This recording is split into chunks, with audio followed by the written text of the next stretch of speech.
Good morning, everyone. Isn't this wonderful to get so many of you out at such an early hour for a delicious breakfast, a uh, work safety briefing, but more than a briefing, a fantastic event for industry, but also, and I feel like it's the first autumnal day today, seriously transitioning. Anyone forget their puffer jacket and thought we need business puffers as government merch? Uh, Thank you for joining me. My name is Lish Fayer. I'm your MC for this event, and I've been MCing these events for last year and this year, and I've learnt so much, and I'm sure today is going to be another one of those events. Before we start, I would like to acknowledge the traditional custodians on the land we meet today, the Ngunnawal people, and pay my respects to their elders, past and present.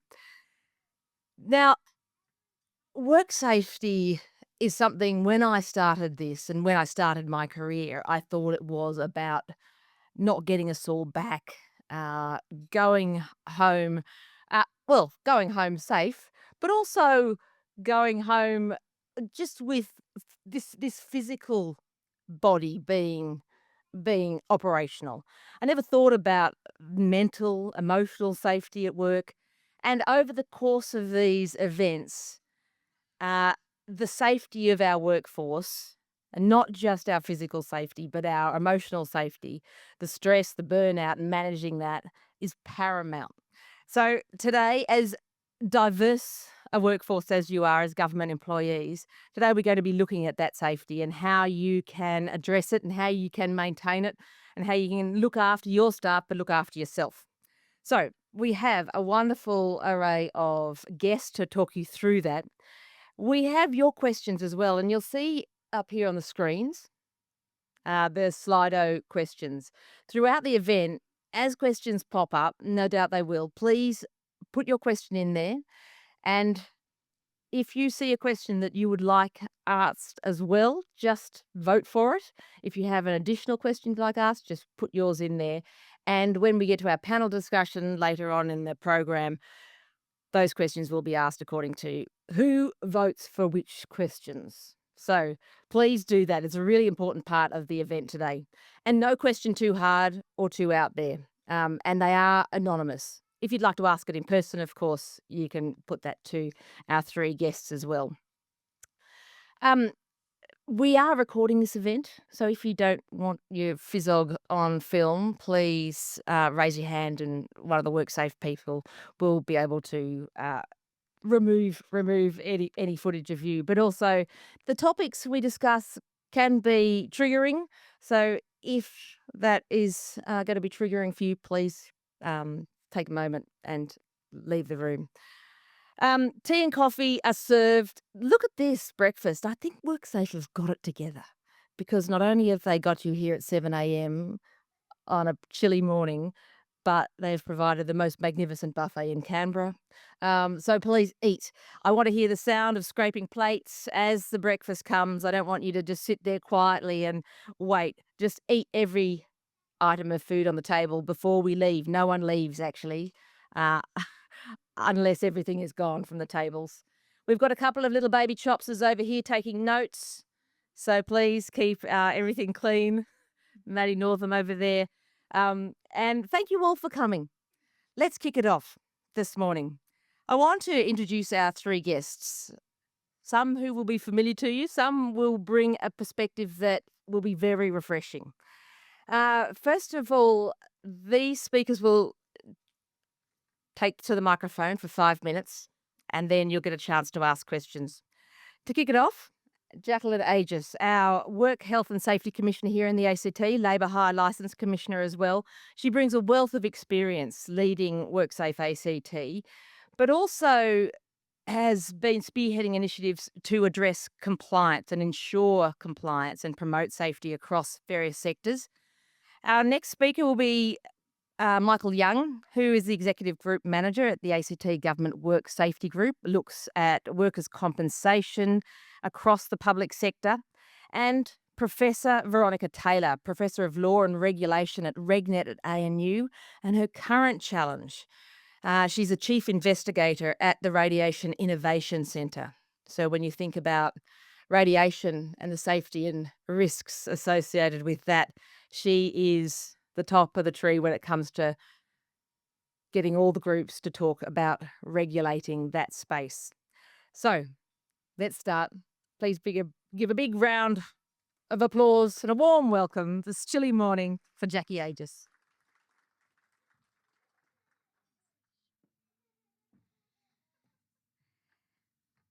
I find myself funny too, Ellie. Thank you so much, everyone, for being here. I have to stand on toes for this lectern because if I don't stand on toes, you won't see me above the top of the lectern. Thank you so much. This, of course, is our first industry breakfast for the year, and it's great to see you all here this morning. Um, I proudly acknowledge the Ngunnawal people and their continuing connection to land and community.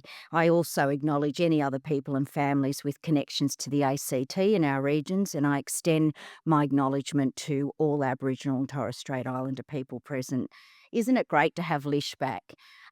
If for those of you who came last year, you'll remember that first thing in the morning, Lish's energy, and we refer to Lish as the Energizer Bunny, is just all encompassing and fantastic. And just when she says good morning, you feel good.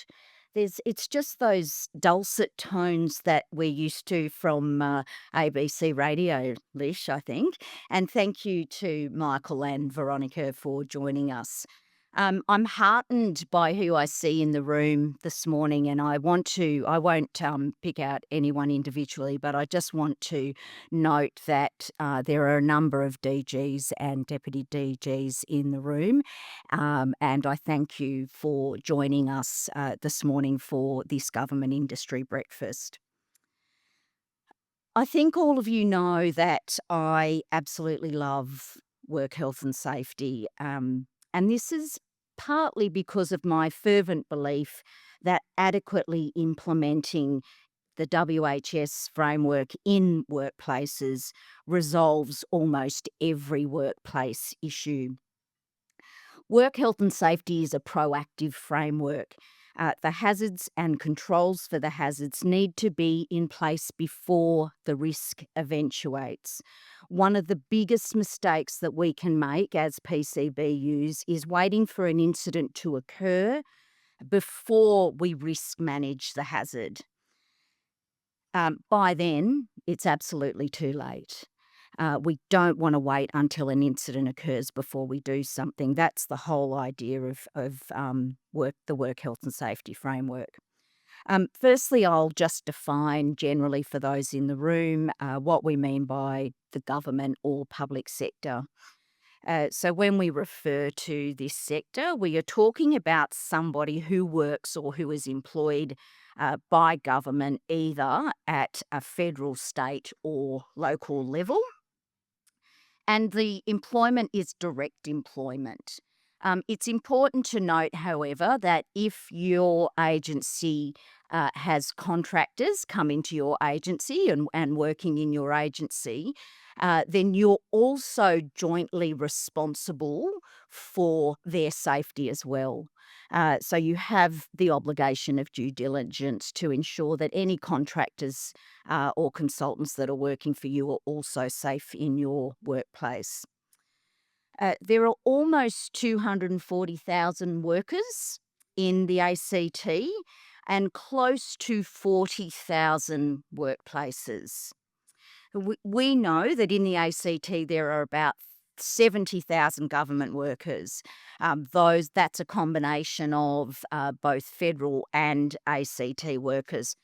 Approximately 34,000 of those are employed by the ACT government. So in terms of jurisdiction, WorkSafe regulates workers who are employed by the ACT public sector. So anybody here that is employed by the federal sector, public sector, it's Comcare is your regulator. Excuse me. The ACT, public sector, is the most diverse employer that WorkSafe regulate. It has sweeping responsibilities, and in this environment, there are a wide range of both physical and psychosocial hazards, including but not limited to slips, trips, falls, being hit by moving objects, body stresses, bullying, work related violence, mental stress, and fatigue. And speaking of fatigue, if you haven't yet listened to our fatigue podcast, we released that earlier this year. Get on and have a listen. I haven't listened to it myself because I can't stand listening to myself speak, but people have definitely said that it's a great listen. Sounds boring, doesn't it? A podcast on fatigue, but I can assure you that having Lish brightens up the podcast.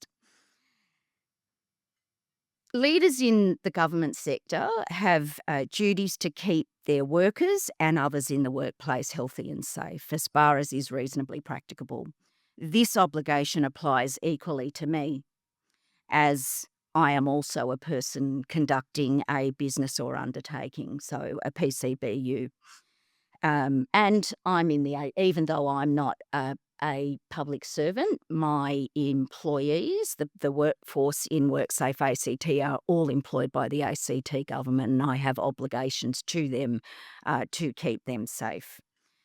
Effectively managing risks starts at the top, and it starts with a commitment to health and safety from the PCBU right down. Where we often see work health and safety fall apart, particularly in government industries, is in the middle management area. And that can be for a number of reasons. It can be because either they don't have the support from the higher executives for resourcing in relation to health and safety, or it could be because there's inadequate training.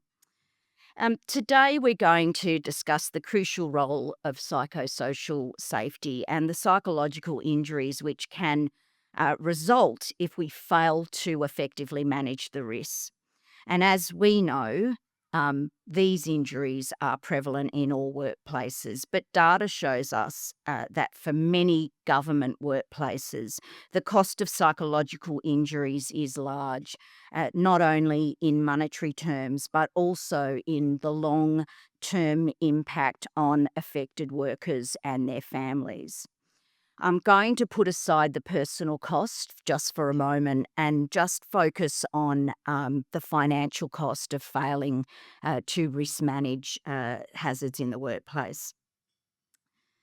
At Safe Work Australia, data indicates that serious claims and their claims that result in a week or more off work are on the rise. And in 22 to 23, they accounted for 28% of serious claims in public administration and safety. So that's almost a third of all claims. One of the things that is concerning at the moment is those claims they cost more. The person has more time off work, so they can cost 3 times more in monetary terms than a physical claim. What we're seeing currently in work health and safety workers' comp trends is that the the claims for physical injuries are decreasing, but the claims for psychological injuries are increasing. And this is a really concerning trend because what we don't want to see is a unaffordable workers' comp scheme in Australia. And so now is absolutely the time to act to ensure that we get psychological health and safety right in our workplaces. In the ACTPS, bullying and harassment has been identified as a priority area of focus, and the State of Service report for 23-24, for example, identified over 500 reports of bullying and harassment in the ACTPS. Workers' compensation data indicates that claims due to mental stress comprised of 14% of all ACTPS and public sector claims between 2017, 2018 through to 2020, 2021. Of these mental stress claims, put in by ACT government workers, 40% were due to work-related harassment or bullying, and 24% were the result of exposure to occupational violence. In 23-24, approximately a third of the cases dealt with by WorkSafe ACT psychosocial team were related to sexual assaults in the ACTPS.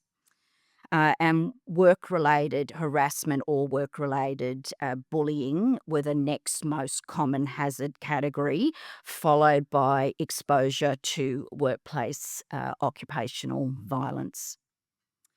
In this financial year so far, WorkSafe are dealing with 10 escalated cases relating to ACT government directorates, and the primary hazard observed for these cases was mental stress, and this accounted for 80% of the cases that WorkSafe are currently managing in relation to the ACTPS.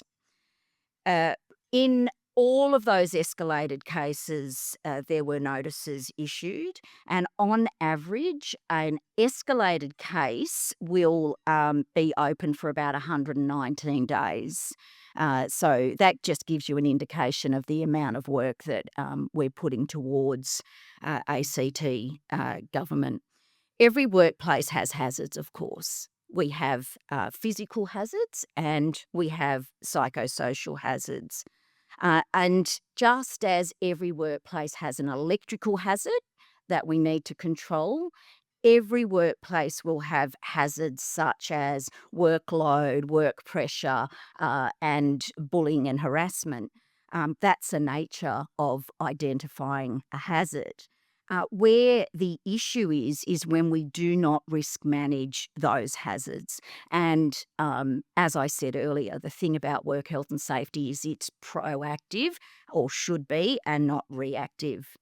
So the reason that we're focusing on ACT public sector at the moment, and there's a number of reasons, is workers' compensation data tells us that we should focus on ACTPS. So in 2023, WorkSafe ACT launched our first ACT public sector strategy. And the strategy objectives are to increase the knowledge within ACTPS of work health and safety, and broaden the understanding amongst ACT government in WorkSafe's role as a regulator, an independent regulator. And also because we want to see embedded good WHS practice in all of the work across ACT workplaces. Further on the 6th of March this year, I received the Minister for Skills Training Industrial Relations Statement of Expectation. And over the next 12 months, the Minister particularly highlighted a priority of WHS compliance within ACTPS and expects that WorkSafe will continue to focus on facilitating WHS compliance within ACT government, utilising appropriate and proportionate regulatory measures. Just in relation to improvement notices and education, one of the things that I often get criticised for, or my inspectors get criticised for, is not educating workplaces. If I just go back to that figure of around 40,000 workplaces in the ACT, and we have approximately 50 inspectors, could be 60, I think. And I'll let you do the figures. I'm not going to join those links for you. When it comes to education, we have made a decision that our inspectors, the education element for them are the improvement notices. And we do that because a number of reasons, but it's really clear that what is needed and what needs to be improved. And secondly, that in the past prior to me coming to WorkSafe, when I started, I received a lot of criticisms about some inspectors doing one thing and other inspectors doing others, and going out to different sites for the same issue but having a different stance. So we've now ensured that whenever our inspectors go out and whatever workplace they go to, it'll be the same. It will be like having the same inspector come out, so there can be no difference. We also do a large amount of engagement and communications through our communications and engagement team, and today is part of our education program. And we also have a strategy team who works on a lot of materials that you can access through our website. I do want to make one important point. WorkSafe inspectors are regulators, they're not safety consultants. And in the same way, if we have a legal issue or a financial issue in our workplace, we will defer to experts such as lawyers and accountants, and it's exactly the same for WHS. If there is a WHS matter in your workplace, you should be going to a WHS expert. You're probably wondering who regulates the regulator, and I've heard that said a number of times. Well, if you've got obligations, who regulates the regulator? And we have an incredibly robust system in our workplace to deal with WHS complaints. In just a couple of years ago, I did receive a complaint that I didn't think could be managed internally. And because I meet with all of the regulators around Australia, we have an agreement that if there is a complaint in our agency, that we will delegate to other inspectors from another jurisdiction powers to regulate us. And I had a couple of inspectors from Victoria come into my workplace and talk to all of our staff, and they interviewed me twice. On that occasion, they determined that we were not breaching any work health and safety laws. So as a PCBU, I do take these matters seriously. And as the work health and safety regulator, I consider that my workplace needs to be best practice. And to the WorkSafe people in the room, as I always say to you, your safety is my number one priority. And if you never feel like that, then you need to let us know, because we will ensure that we manage the risk to your health and safety. At WorkSafe, we've been trying to address psychosocial hazards in our workplace since late 2021 and late 2020. In late 2020, we ran our first PAW result, our first PAW survey. And when we run our PAW surveys, we then run a focus group. We speak to our staff. We've actually ran one last year, and we've got a paper coming to SLT on some improvements that we can make in relation to safety. And we will go out to our staff with our suggested improvements. We will ask our staff to come back to us with any improvements that we may not have included. And we have robust discussions about whether or not it's reasonably practicable to implement those controls. Thankfully, we're dealing with a whole lot of regulators in our organisation, so they have some really good ideas when it comes to safety. I do want to point out that consultation is key to work health and safety and getting it right. And that's why our inspectors, or one of the reasons our inspectors will not tell you that we will tell you what your obligations are. We will not tell you how to meet those obligations, because how you meet those obligations is up to you in consultation with your workforce. Workers are the best way to find out what's happening in your workplace. And if I can just note, HSRs make them your best friend. They are your eyes and ears on the ground. It's important when you're managing HSRs that you understand they are a representative for the worker. They're not your safe system of work, and they don't risk assess hazards for you. They have a really important role. In relation to the risk management process, and I'm sure Lish can tell you this one off by heart now. 4 things, really simple: identify, assess, control, review, hundreds of times, because work health and safety can never be set and forget. Just because you put a risk assessment in place in 2022 does not mean it's current in 2023. And in fact, there are triggers in the Work Health and Safety Act which require you to review a risk assessment in certain situations. And if you want to know what some of them are, there are plenty of WorkSafe inspectors around the room. Have a conversation with them at some stage, but we can also provide that information to you if you would like. I'm going to leave it there because we've got 2 other wonderful speakers and I've probably already taken up too much time. But thank you for coming, and it's so exciting as the Work Health and Safety Commissioner to come together in a room full of people who are interested in finding out about work health and safety and want to have discussions about it. So I just want to say thank you so much for being here.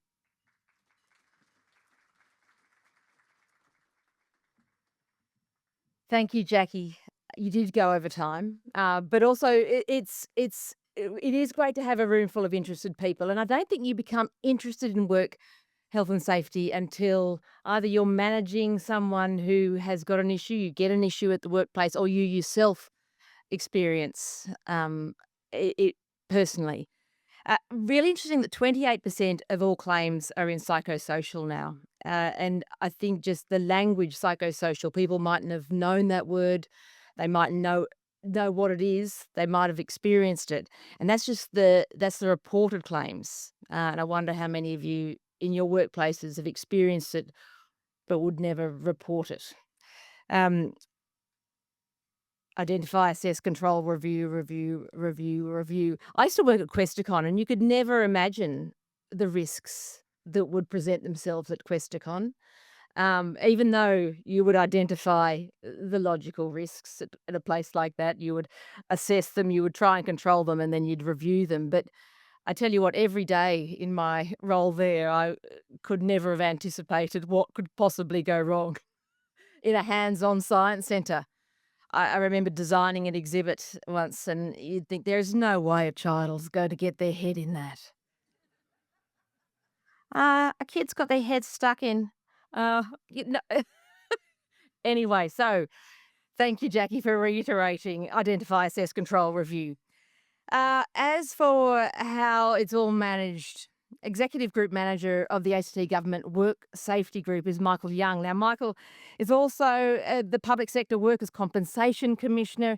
He's worked in this industry for a very long time, and he's responsible for the Territory's industrial relations, workers' compensation and work safety regulatory frameworks.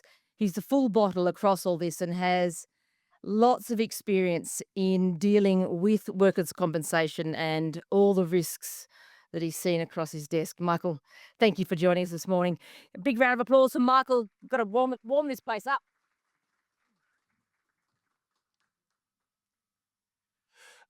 Good morning, everybody. Thank you for that introduction, and I'll now undermine that by being unable to move the slides along.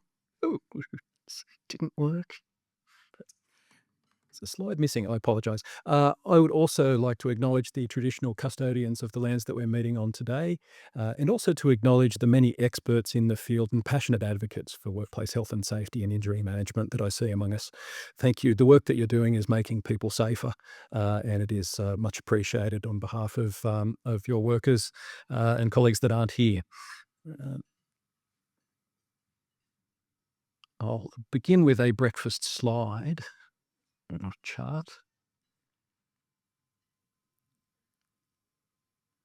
Double click the button. Okay.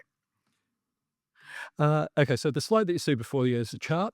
What it's showing is the number of work-related injuries and illnesses, including psychological, but not limited to, in the ACT Public Service in any one year, adjusted for the number of FTE. So it's the number of serious injuries per 1,000 FTE. And you'll see that that trend is downwards.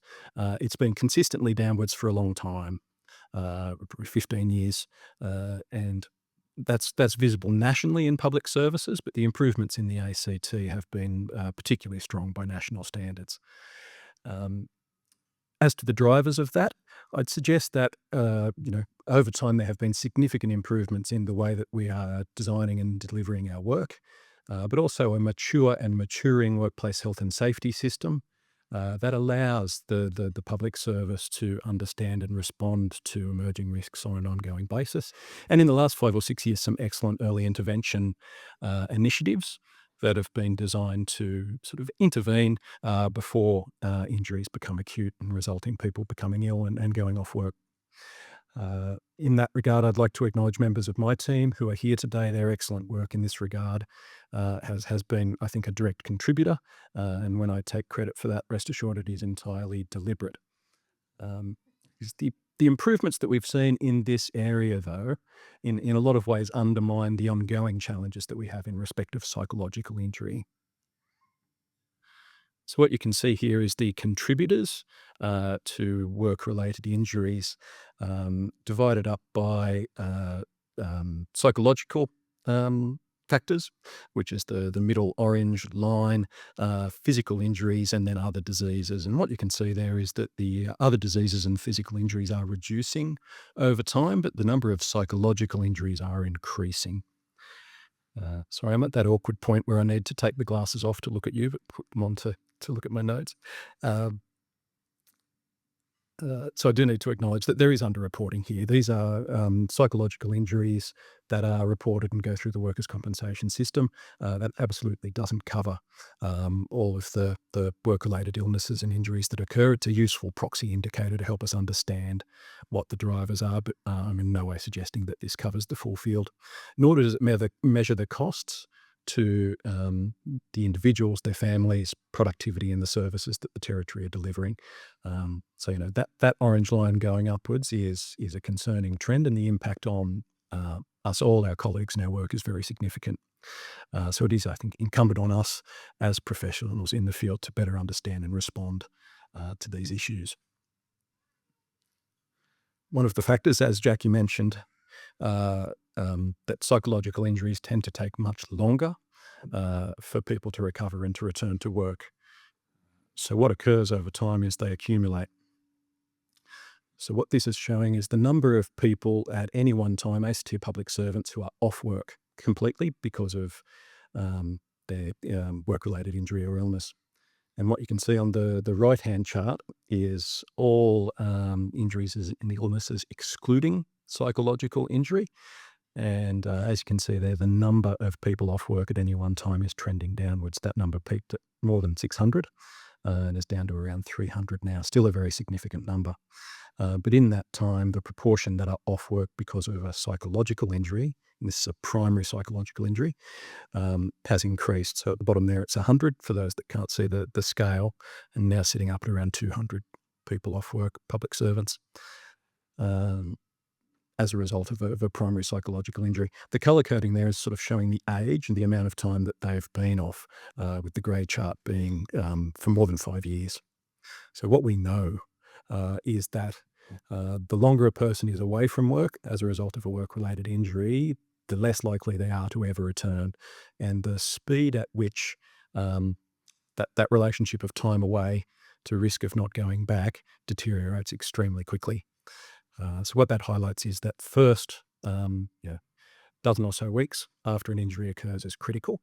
And in our sort of area at a whole of government level where we're seeking to assist directorates to sort of intervene and understand and assist people back to work, that's impaired where somebody might be off for an extended period of time before managers before we even know about it. So for the purposes of prompting discussion later, I invite people to think about what can be done to encourage people to report, for workplaces to engage and to facilitate a much earlier intervention to provide sort of care and return to work support for people that are affected.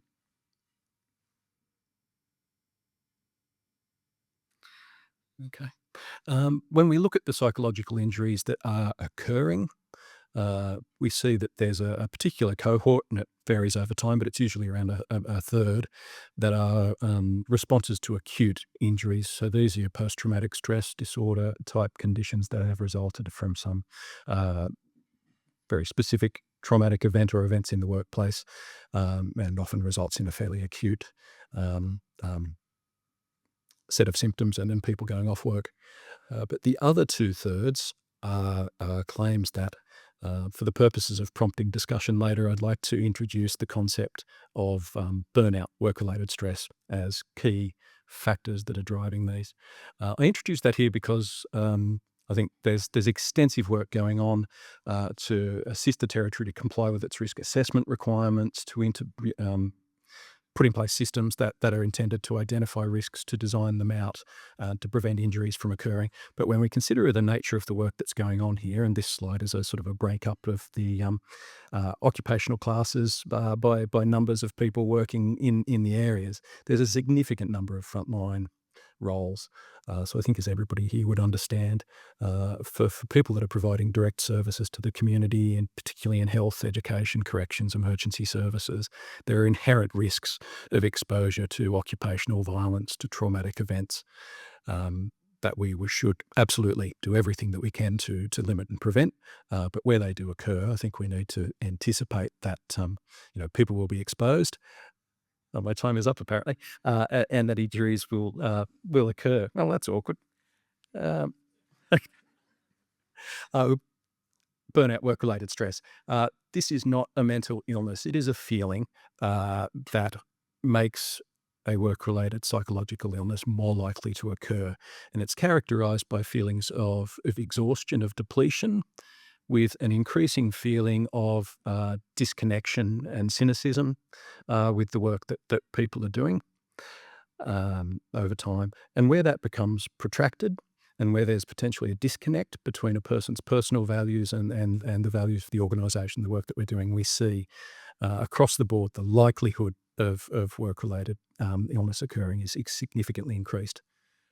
So I guess for the purposes of prompting discussion, I invite us to think about what things might be able to be done to limit the likelihood of that feeling emerging in our workforces. And I think the prompts there are in some of the drivers, and they include, but are in no particular order.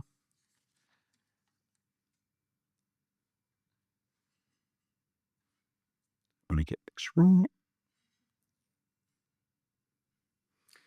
Lost it now. Workload. So where people feel overworked because of the pace or the volume of work or the amount of resources that are available is a key risk factor. The sense of control, so the ability to exercise autonomy in the delivery of the work that people are doing is another significant risk. And organisational fairness, so particularly around recruitment, reward and recognition, work allocation, and people's perception that they were working for an organisation that is fair and that treats them equitably. I think these are key factors that research shows where that sense of, concern in those areas emerges, then the likelihood of work-related illness increases very significantly. And that's particularly triggered when there's a breakdown in social interactions within the workplace. So a person's relationship with their manager, a person's relationship with their colleagues is critical for in a preventative way from psychological injury risk. So apologies, I will wrap up my points there. But anyway, look forward to elaborating on any of those issues when we come to questions a bit later. Thank you very much, everybody. Have a good morning.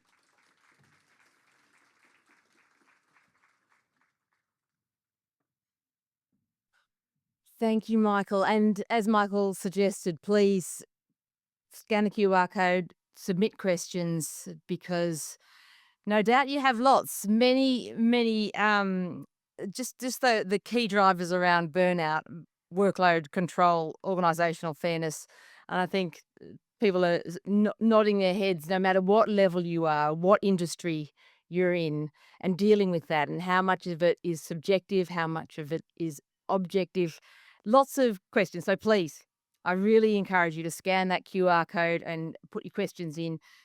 Now, our next speaker brings another perspective to this discussion. Professor Veronica Taylor, she's the Professor of Law and Regulation, RegNet at ANU, a socio-legal scholar of regulation. And within Australia, she's contributed to a lot of new thinking around regulatory practice and the impact of that. But she's got a new role. Well, she's the chief investigator in the Radiation Innovation Centre, which is an ARC, an industry-funded training centre. Now, when you think of Australia's future, whether it's just in research capability with nuclear, whether it's, well, we are the defence capability for nuclear, and then perhaps our power generation, the safety around nuclear is paramount.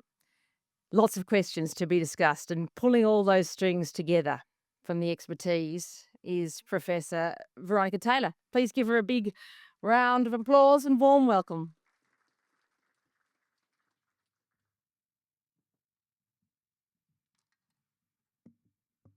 Thanks for that very warm introduction, and thank you for the invitation to join you today. The universities in the ACT are not government entities per se, but they do have a special status under Commonwealth and ACT law. They're also small cities. So we have a fairly extensive and we hope maturing understanding of work health and safety. When I came back to Australia from the US 15 years ago to take up an executive role at the ANU, I was briefed by a very energetic work health and safety officer who wanted to get me across all of the risks and hazards in my new workplace, and of course my responsibilities under the statute. And at the time, statistically, the biggest hazard for the ANU campus was slipping on wet leaves. I noticed that we're in peak leaf season now, so as you exit, just be very careful. It was a simpler time, except that it wasn't, because I very quickly learned as an executive that a lot of my time was spent resolving workplace issues that revolved around interpersonal conflict, harassment, sexual assault, bullying, coercive behaviours of a range of different kinds. Fast forward 15 years, and what I now observe is that we truly are in a new kind of industrial revolution. Australia's a post-industrial economy. We're a knowledge economy where most of our workers are involved in service delivery of some kind. And we're really only now, I think, coming to grips with some of the risks and the harms that flow from the way in which we're designing our workplaces. So we're also understanding, I think, more now different ways in which our workforces are vulnerable. we reflect this in my workplace through various kinds of tools. My favourite tool is the form that you fill out before you embark on any kind of travel.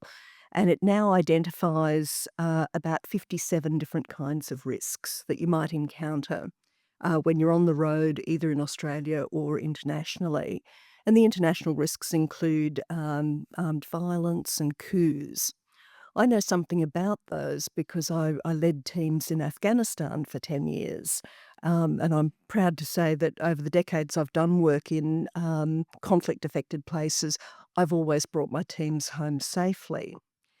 But there's a bit of a disconnect between that kind of technocratic tool, which is literally boxes to tick, and the kind of invisible harms that we're designing into our workplaces.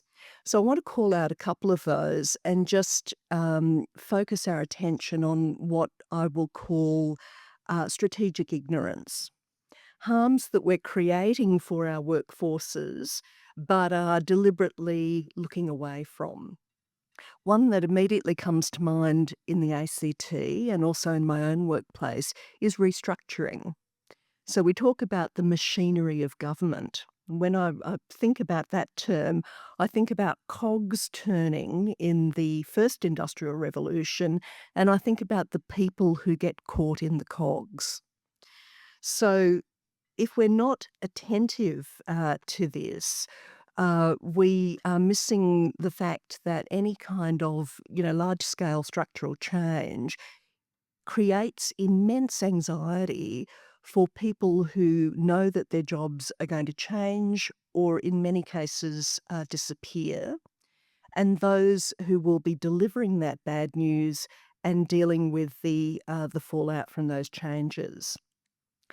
In my workplace, thousands of people are currently being affected by restructuring. But the way we mitigate that risk is to say, well, if feeling anxious about this, reach out to a staff counsellor. But we know that there are only a couple of those people and they work part-time. So this goes to the issue that Michael drew attention to, which was underreporting. One way in which you generate underreporting is simply not resourcing the workforce to actually acknowledge and report and take action to manage their own mental health.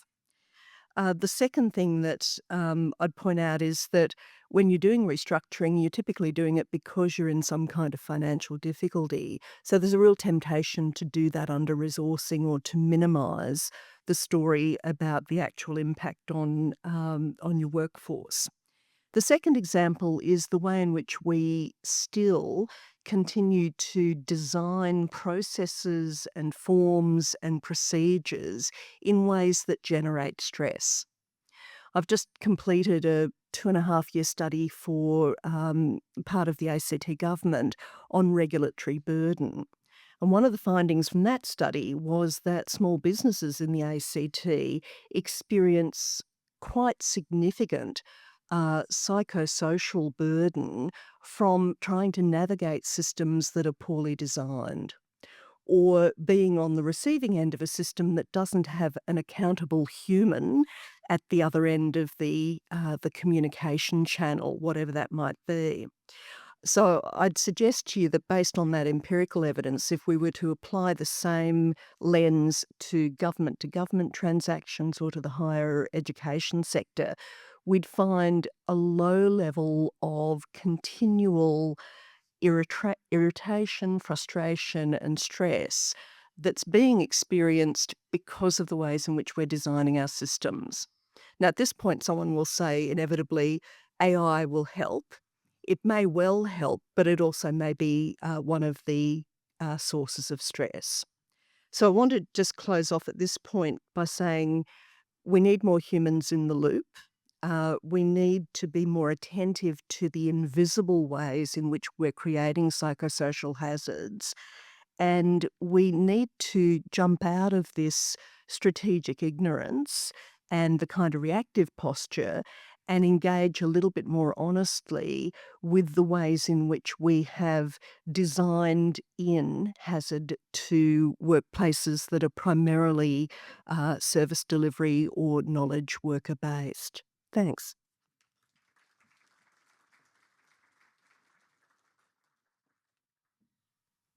Thank you so much, Veronica. Strategic ignorance. That's yeah, an interesting strategy. I think there'll be lots of questions. So please scan the QR code, put your questions in, get a cup of tea, finish every bit on the table. Bathrooms are just out the door here and through into the lobby of the foyer of the hotel. And in about 5 minutes' time, we will gather here for your questions. So have a quick break and then we will get back into it. I'm going to ask the question unless you have a particular want to ask the question yourself, and please raise your hand if that's the case. So the first one coming up, when will we start counting the psychosocial risk and impact of lengthy PSU investigations, so 18 months and longer, on workers? Who would like to address that? I can start, not commenting on the amount of time that PSU investigations take. The important thing in relation to when somebody is referred for a PSU investigation is that we, as a PCBU, risk manage the process. So it happens and has happened in my workplace, and we have undertake a risk assessment on both the person who is the complainant and also the alleged perpetrator. And so that we're managing and controlling the risks in our workplace. It's also important to understand that we can only do as a PCBU what is reasonably practicable. And if we're relying on another service to do something and we have no say as a PCBU over that timeline, then it's not something that we can control. So it would probably not be reasonably practicable for us as a PCBU to do anything about the time it takes, but we do need to be ensuring that we're managing the risk to those people in our workplace. Thanks, Jacqui. If I could just add to that, I mean, if people find themselves in that situation, either themselves or managing a team, I think it's important to acknowledge that there is a risk and a health impact of undergoing that process. And I'd encourage you to sort of reach out, seek help from your HR, WHS areas, or the whole of government service can provide advice on things that we can do to help control that risk while the process is ongoing. So how do public service rates of psychosocial injuries compare to the private sector? That's an interesting trend, actually. When you look at the ACT public versus private, or in fact any Australian public versus private sector split, they look similar.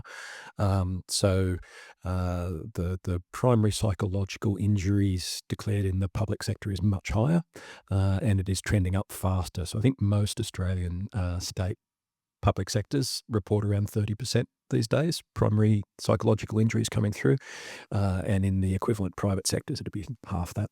In the ACT, I think it has increased. So historically, it was sitting around 5%, and it's now somewhere less than 10, as compares to 30% in the public sector. It's important to understand that the risk profiles of those workforces, the nature of the work that's being done, and the workforce risks are quite different. But that trend is sort of universal enough that I think questions can legitimately be asked about what is going on. But I don't think the question is what is making people more likely to claim in the public sector. I think it's what's making them less likely to claim in the private sector. And what's that? Issues around security of employment.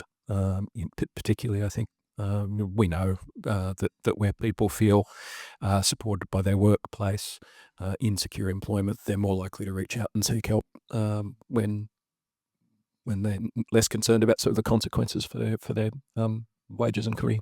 Michael and I were just talking in the break, and if we could have a show of hands, and I wonder if this is too much, but if you had a psychosocial hazard in your workplace, or you yourself have experienced it, would you report it and claim? Can I have a show of hands if you would report it and claim? Okay, so probably about half, and the others not so. Okay, yeah. Next question. When workers, when a worker is feeling psychologically unsafe with another worker, refusing to work with them, but won't put forward any more details, how would you respond to that? I wonder, Veronica? Again, speaking as a PCBU, and certainly have had this in our own workplace, and there are a number of things that we do. Firstly, as soon as a worker advises you that they are unsafe, you are required to do something about that. And the best thing to do is to carry out that risk assessment. The other thing that you can do is you can, and we have at times offered people mediation to resolve those workplace issues. Sometimes that works, sometimes it doesn't. But if you know that it's going to be that somebody who is telling you that they are unsafe working in their current position, then you need to look at alternatives for them. Any addition to that? No. Yeah, I'd just like to comment that in our workplace we have a lot of younger colleagues, and one of the contributing factors to breakdowns or tensions in relationships seems to be partly a kind of post-COVID trend to communicate digitally rather than in person. And this is possibly correlated with, although I would hesitate to say caused by, also the shift to working from home. So we've got fewer in-person interactions, and that can be a source of difficulty in workplace relationships. So mediation, when it does work, often works because people are actually sitting down and having courteous and mediated conversations, sometimes for the first time. Okay. If anyone wants to add further to the question that you've asked, please raise your hand and fire away. But I'll keep clocking through these questions. Thank you for adding them. You can always still add more questions, vote as we go. Workers' personal issues can affect their psychological health, which adversely impact the performance and interactions at work. How do PCBUs address that within the workplace? I'd really like to make a delineation here between psychological injuries that are linked to the workplace, because that's what we're dealing with when we're talking about WHS, and psychological injuries that are caused outside of the workplace, because the process is very different. If somebody is coming to work with a psychological injury that they have received from outside of the workplace, then you need to manage that under HR requirements, and that's generally the reasonable adjustment framework. When we're talking about psychological injuries related to the WHS Act, there must be a link to that injury must be caused by something that has occurred in the workplace. I'd just add, I think a properly executed performance management framework in a workplace where there's a good relationship with the manager and regular sort of micro feedback going on, those are the ingredients to help manage issues like that. Where performance at work is being affected, then those relationships and systems should allow that to be inquired into and support offered and provided where appropriate. And I think the answer to a lot of these psychological risk management questions, a key ingredient in breaking the back of it is good line managers, good team cohesion, good relationships in the workplace, where that exists. I mean, we see workforces undergoing enormous stresses and being able to roll through that, be incredibly resilient. And it's often because those relationships are there to support it. And where the relationships break down, so do the people. Mm. It's really interesting. All of you have said how important communication is, and that the breakdown of that is what causes a lot of the problems. When the problem is with your direct manager, how do people make that shift? And in theory, this works, but in practice, so often it falls down. What can you do about that? I wonder, Veronica, if you've got an insight into that. I'm not sure that I have the immediate answer, but I did want to reflect on another element in the mix, which is workplace diversity. So in our workplace, more than 50% of our employees have come from outside Australia, and we're then managing a workforce that has a really diverse set of cultural and value settings that make conversations about psychological health more complicated. Mm. The old morning tea, the water cooler, all those chats, and that reflects back to you working from home, and those conversations we're not having. Sorry, Michael, did you want to add something? No? Okay, on to the next one.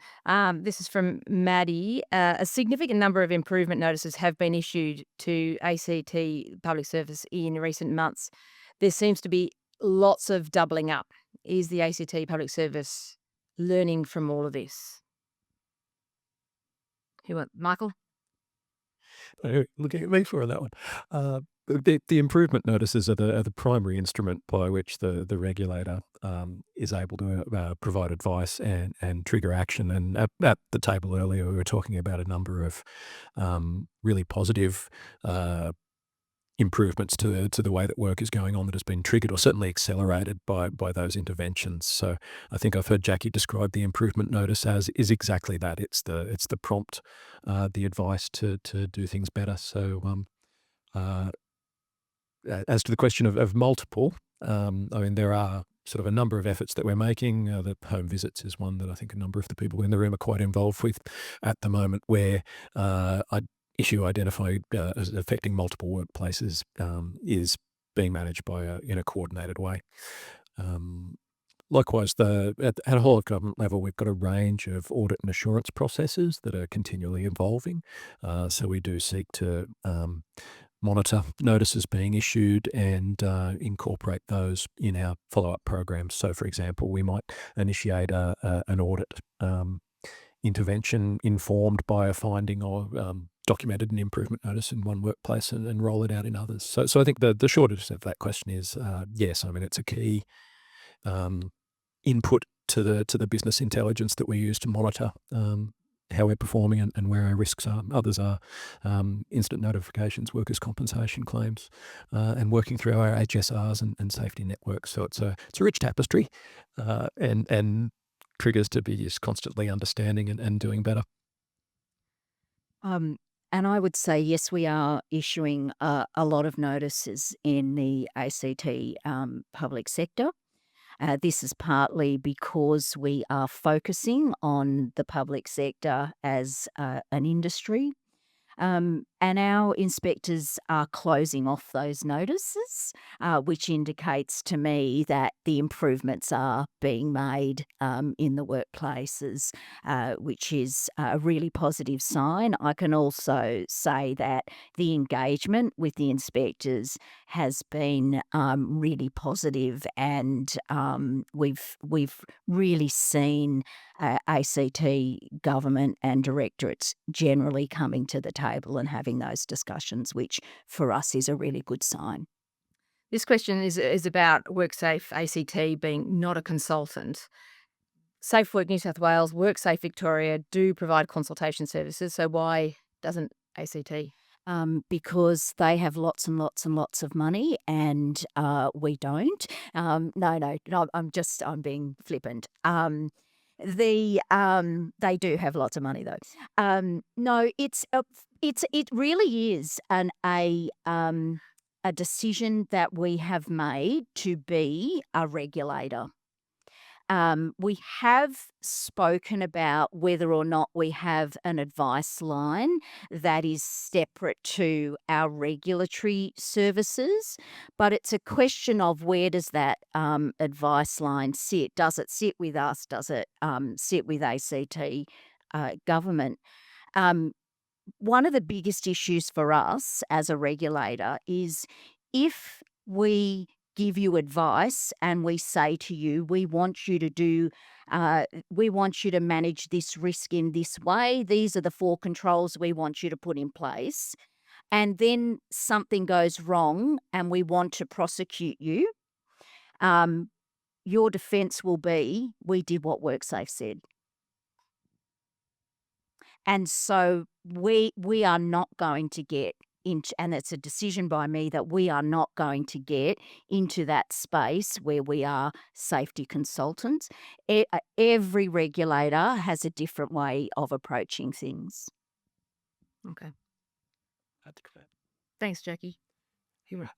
Look, as somebody that spends a lot of time looking at what the other Australian jurisdictions do and trying to sort of steal the good stuff, I really do question the efficacy of those models. 'Cause what you often see is, an employer is reluctant to invite the regulator in, even if they are there in some advisory capacity to, lift up the skirts and sort of show where all the problems are to ask for advice. Out of concern that will then trigger a compliance action. So I think where jurisdictions have set up that sort of arrangement in the past, real efforts have been made to almost separate that consultancy service from the regulator. But then you lose the value of having the regulator providing the consultancy service. And in practice, those underperforming employers that really sort of deserve the intention of regulator resources are not utilising those services.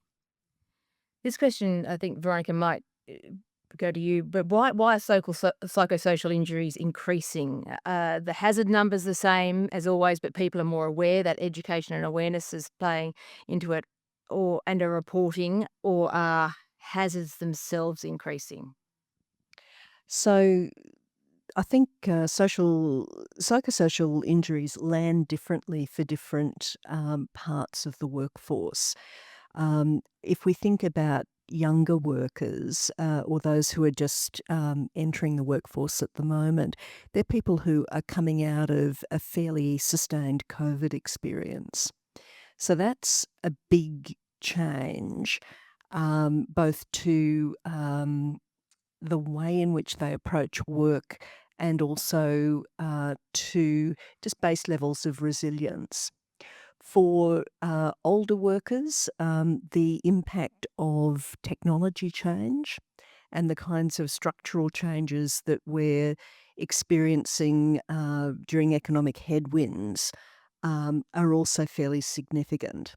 So I take Jacqui's point that the psychological vulnerabilities that people experience in their private lives are different from psychological or psychosocial harms that have been caused in the workplace and need to be dealt with in that way. But I think it's also true that the two are often interrelated. So poor behaviours in the workforce are often the result of what's going on in the background in people's personal or economic circumstances. So I actually think that what we're seeing is a kind of matrix where we're understanding the issues better, we're able to name them and identify them, but we also have more contributing factors.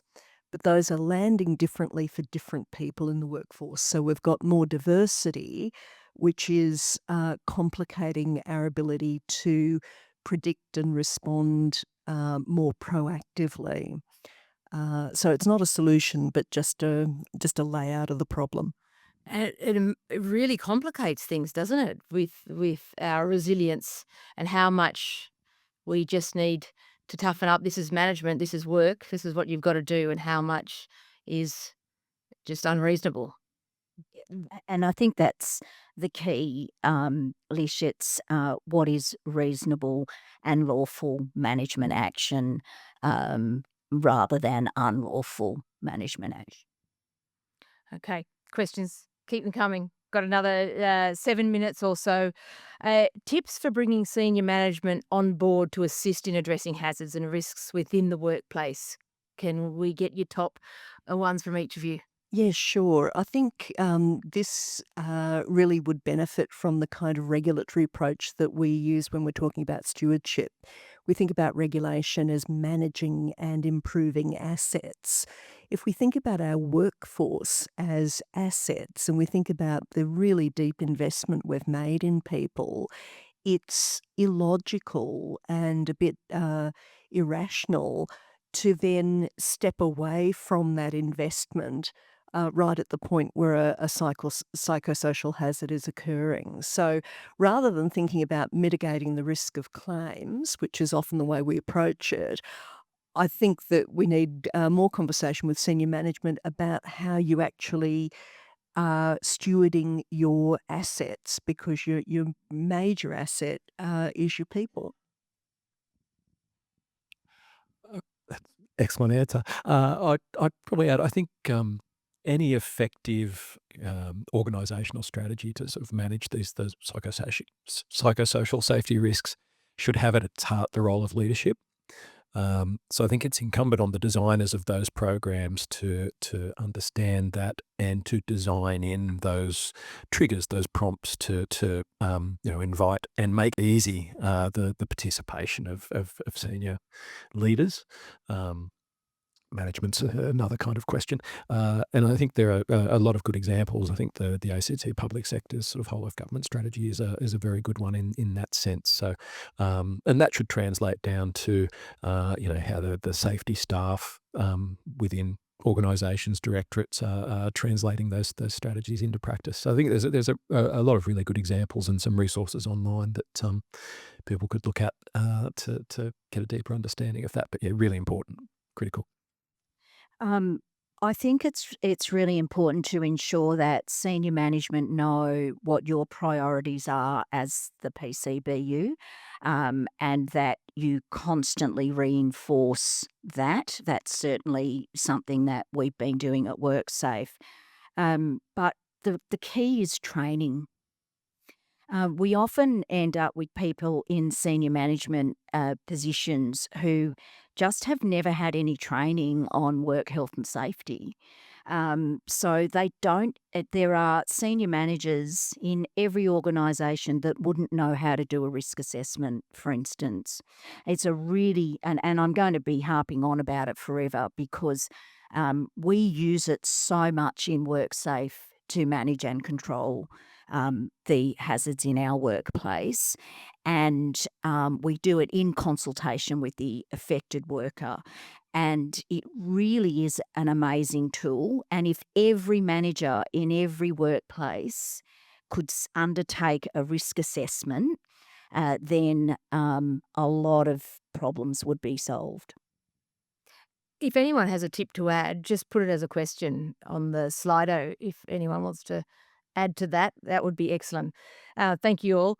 What if the manager-employee relationship breakdown happens in reverse? So it's the employee who's creating the unhealthy environment. Well, it's the same obligations. They're still the same, whether it's the manager having issues with an employee or the other way around. You would approach it in exactly the same way. And if the relationship is broken, which can happen and does happen, then you need to find an alternative position. It's really is that simple. With the temporary employment hitting nearly a quarter of the ACT public service, it has to be one of the biggest hurdles to psychosocial risks reporting. How can we address, basically, I think the temporary employment? Who asked this one? I think we're talking about the People on certain contracts employment. and temp. Yeah. Well, I can speak from a PCBU. We have very few temp contracts in our workplace.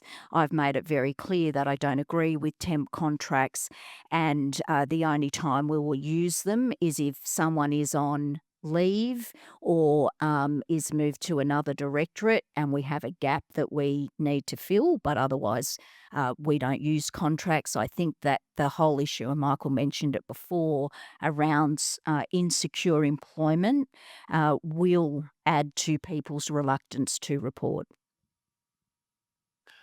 I think that question's a good example of how, particularly in this sort of psychosocial risk space, the blurring on the margins between frank WHS hazard and workplace relations employment frameworks is much bigger. They bleed into each other. I mean, as I can't speak to the 25% figure there off the top of my head, but there are particularly in sort of frontline areas, it's important to be able to deliver a service, and I can imagine a number of situations where temporary employment type arrangements might be necessary to ensure service delivery.